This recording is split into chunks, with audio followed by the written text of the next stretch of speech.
And she said, no, that's not a form letter. That was just to you. I'll put you right through to Mr. Eagle. So I talked to him, and he said, well, I want to know more about your school. I said, have you had your basement beams reinforced? I'll send you all of our literature. He said, send it all. So we sent it all, and from that he developed an interest in our school, and I would come and be a breakout session speaker, and I would listen to Russ, and I was one of dozens of breakout sessions, so he had no idea who I was. And then the very last conference, he was a keynote speaker, and I had graduated to becoming a keynote speaker, okay? And I always listened to his lectures, and for reasons that I'll never know to this day, because he usually never hung around, he actually listened to mine, okay? And out of that was born immediately a connection that was nurtured from that day on.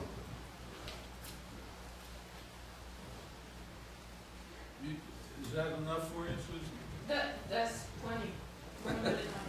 Thank More you. than that? Thanks. I didn't mean that. Out of the mouths of babes.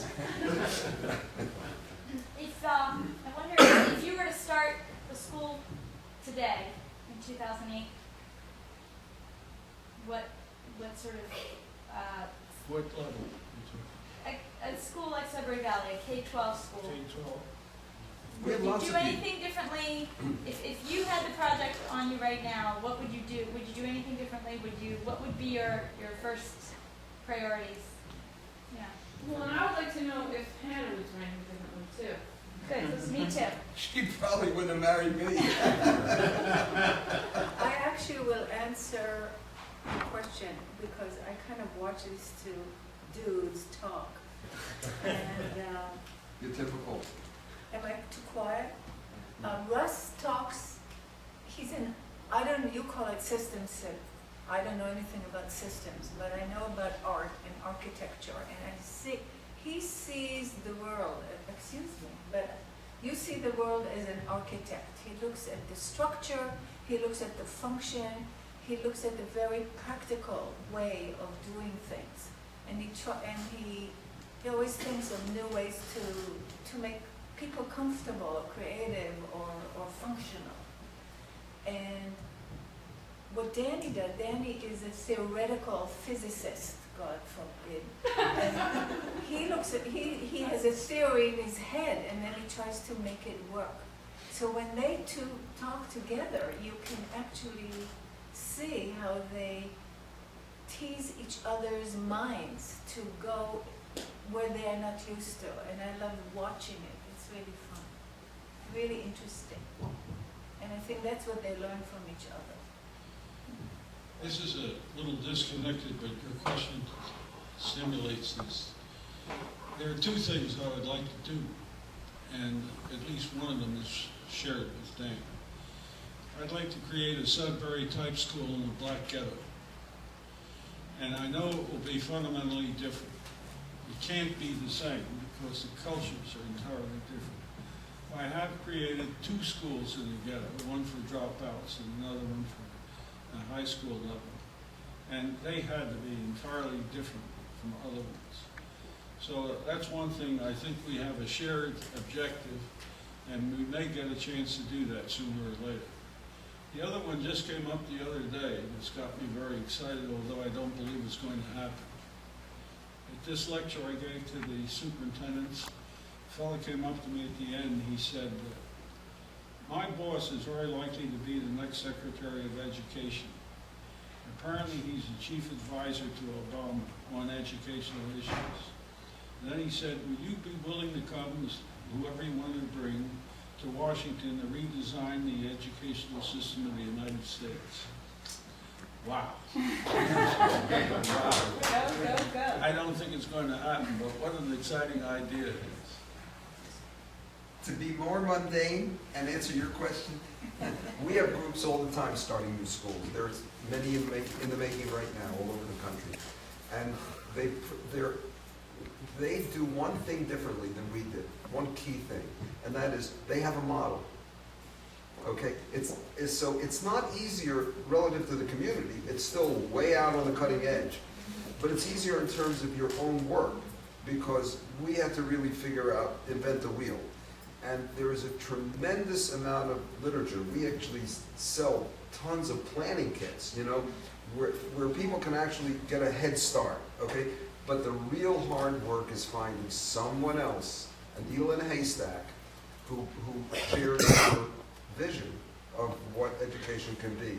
And that's a mighty difficult leap to make. It's a mighty difficult leap because I have one thing that I want to, I don't know if there are going to be any more questions. This is a good note if people are tired of sitting to end on, but we can continue if you want.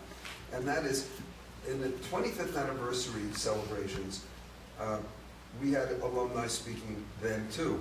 And one of the alumni was, at that time, a PhD in mathematics. He's now a math professor at the University of Oregon. And he was asked the question, you know, how do you feel about taking the risk of sending a kid to this school? And he didn't wait an instant.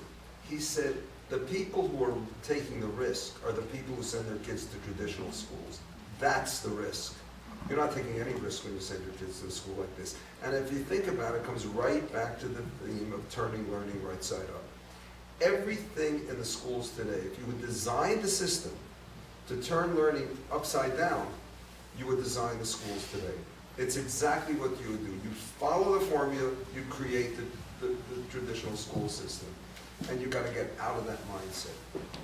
As a matter of fact, in this conversation with the school superintendents the other day, they asked me what I thought was the principal objective of public education. And I said it was to teach people how to answer a question in a way that the asker is effective. And that, of course, is exactly what kills creativity. And they didn't argue with me. Yeah. It seems to me to revamp the educational system in this country, in the line of Sudbury, you would almost have to revamp the whole society. People look at schools quantitatively. Parents ask the question, how many of your students go on to college?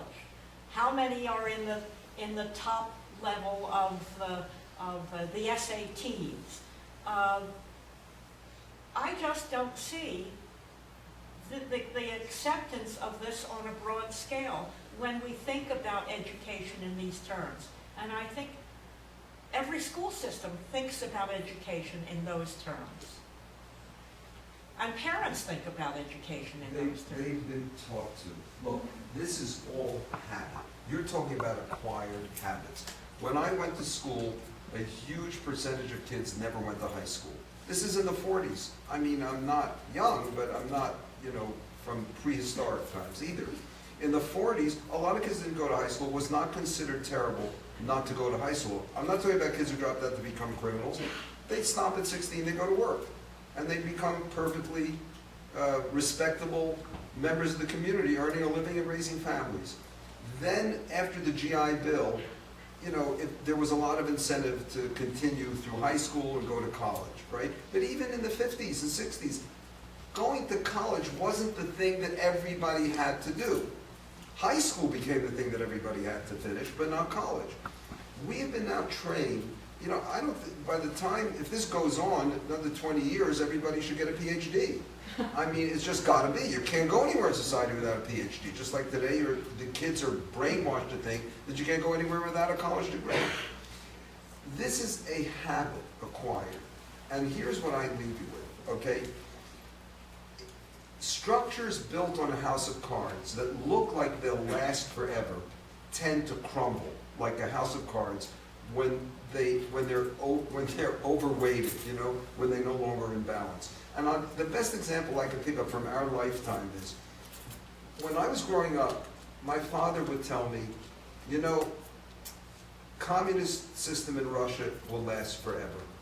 There have been a lot of other regimes that are repressive, but no country that ever came under communist domination has ever gotten out from under it, and it's only spreading. This will last forever. And if you had asked every foreign policy expert in the world in 1988, when the Soviet Union collapsed in 1989, they would have laughed at you. Not one person predicted it. Okay? It looked solid as a rock.